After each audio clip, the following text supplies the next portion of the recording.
This legendary assassin used to take down members of a crime syndicate with his rookie assistant. After they complete a mission, the rookie suggests going on a killing spree, but our assassin guy says they were only hired to take out specific targets, so he's done. As they try to escape, they have to dodge a drone that's after them. Eventually, they decide to retire and head to Japan to become mentors for new assassins. But here's where things get messed up. The organization they used to work for plants a bomb on their flight, which kills the pilots and makes it look like the plane has been hijacked. The assassin guy realizes he's been set up.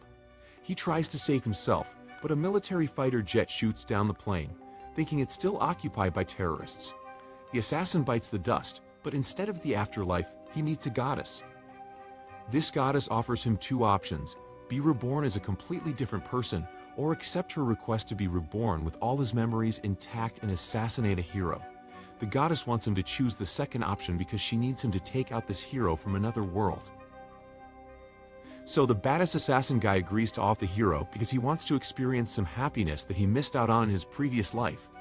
The cool part is that the goddess lets him choose special powers and abilities for his new gig. But here's the catch: he only has 18 years from the time he's born to take down the hero, before the hero unleashes chaos in this new world. The goddess drops a hint that there's a tiny chance he might be able to save the world without straight up killing the hero. Anyway, our guy selects 5 skills, one from each rank, to help him in his mission. After all that, he's reborn as a kid from the Tuatha family, this noble house of assassins. Now, Lou starts his new life, and guess what? He becomes a total pro at hunting down animals like rabbits and cooking them up. His dad, who's part of the Tuatha family, checks out Lou's physical growth and decides it's time for a special surgery. This surgery will give Lou the ability to sense magic in people and his surroundings. Lou goes through with it and successfully gets these mystical eyes that have been passed down in the family for ages. Oh, and Lou's dad promises to teach him how to do the surgery himself when the time is right. It's all about passing on the family tradition. And to top it off, Lou also finds a magic teacher named Dia, who's gonna show him the ropes in the magic department. This is gonna be one hell of a journey. So, Dia, Lou's magic teacher, wants to see what kind of mana power he's got. She asks him to pour his mana into a far stone. Turns out, Lou impresses her with the amount of mana he's got, but he's not done yet. He tries to pour in more, but finds himself unable to do it. Dia tells him to toss the stone as far and as fast as possible. And you won't believe what happens next when Lou throws it. There's this massive explosion. Boom. Lou's parents rush over to see what the commotion is all about, and they're thrilled to find out that it was Lou who caused the explosion. They're proud parents, I tell you. But now, they want Dia to focus on teaching Lou some skills that are more suited for assassination rather than warfare. Dia is taken aback but relieved that she's not in trouble. The next thing Dia wants to figure out is Lou's elemental affinity. And Lou surprises her once again because he has an affinity for all 4 elements. Once Lou experiences his first encounter with an element, he learns a spell. The weird part is that the spell comes to him in his mind, but he can't read the letters.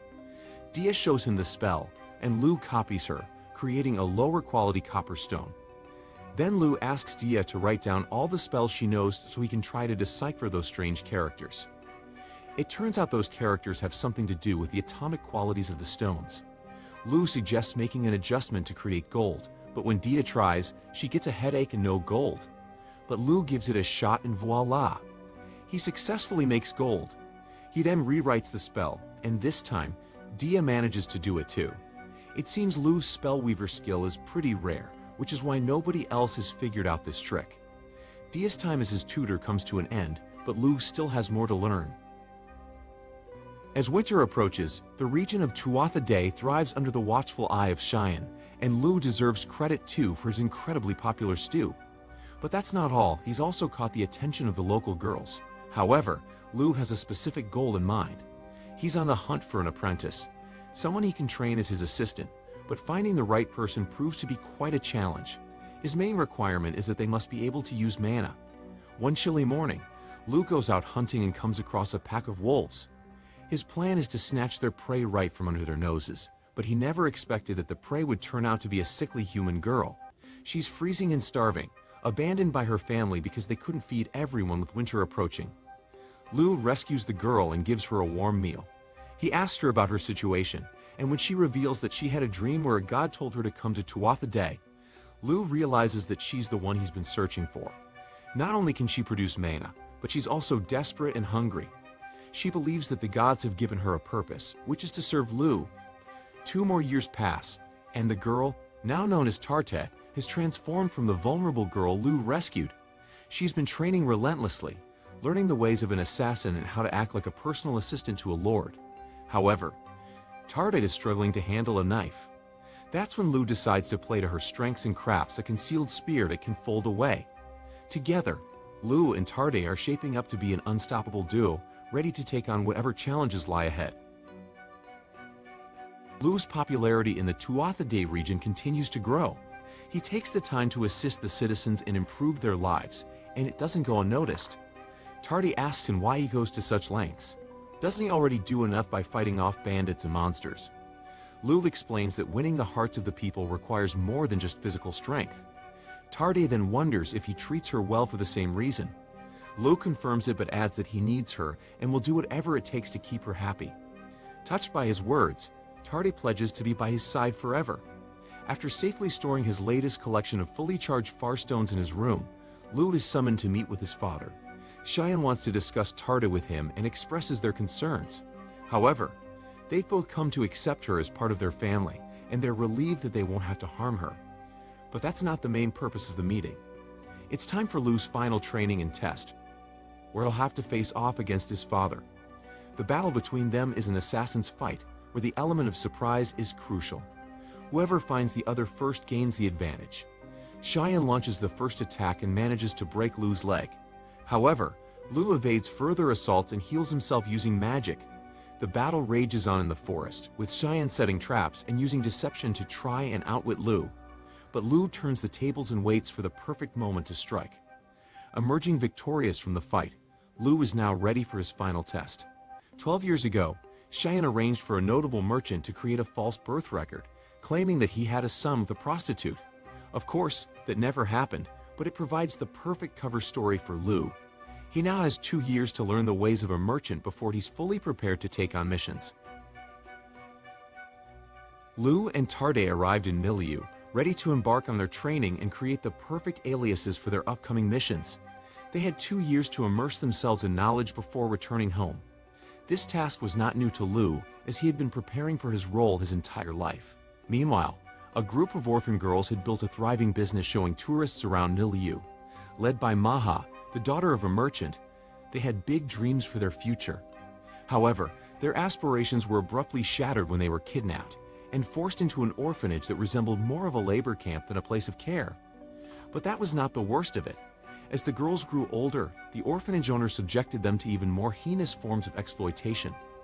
One by one, they were sold as prostitutes to lords and merchants, with the orphanage owner himself taking a share of the profits. Maha had managed to avoid being involved in these horrors so far, but as she came with age, her fate seemed sealed. A merchant's son visited the orphanage and expressed his desire to take Maha with him to assist in his business. Overjoyed at the opportunity, Maha couldn't believe her luck. However, the orphanage owner agreed to this arrangement, intending to exploit her before she could leave. Little did they know that the merchant's son was none other than Iligbalor, also known as Lu. He sensed that something was amiss and realized the dire situation Maha was facing. Determined to intervene, he took action and freed all the girls, using his healing abilities to mend their scars and injuries. The responsible lords were apprehended and would face trial for their crimes. Maha gratefully left with Lu, ready to embrace her new life and leave the horrors of the orphanage behind.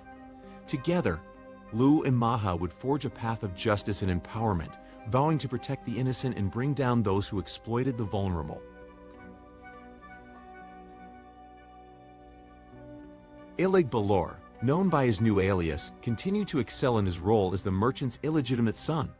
He performed a life-saving surgery on his new brother, further gaining favor with his adoptive father. However, all of this was part of his carefully constructed identity. After 6 months of training, Ilig was entrusted with his first real assignment by the merchant. The merchant owned a struggling liquor shop and wanted Ilig to turn it around. Ever the opportunist, Ilig saw this as a chance to generate income and establish connections with the nobility. This would provide him with the freedom to move unnoticed and acquaint himself with potential targets for future assassinations. But his plan went beyond a mere liquor shop. He decided to introduce a revolutionary product to this world, moisturizer. Not only would this be a groundbreaking innovation, but Illig arranged for the key ingredient to be produced in Tuatha, benefiting his homeland and ensuring its prosperity. No one would dare infiltrate a nation known for its formidable assassins. However, Illig soon discovered that his enemies were not above attempting to kidnap him. It turned out to be a grave mistake on their part. With Maha officially adopted by the merchant, she became Illig's sister, and together with Tarta, they formed a formidable team of trained assassins, providing him with constant protection. The moisturizer business soared to great success, turning Illig into a celebrity of sorts. Tarte and Maha developed strong feelings for him, and his merchant family always welcomed him with open arms. The mission was going remarkably well. Taking a day off once a month, Illig left Tarte and Maha to enjoy some well-deserved downtime, although they missed his presence. On these occasions, Illig traveled across the country to meet Dia, where he diligently transcribed the spells she had invented. This time, she had a surprise for him, the anti-gravity. The repertoire of spells continued to grow. With only 5 more years remaining to prepare for his ultimate task of killing the hero, Illig was optimistic about the future. Things were looking promising.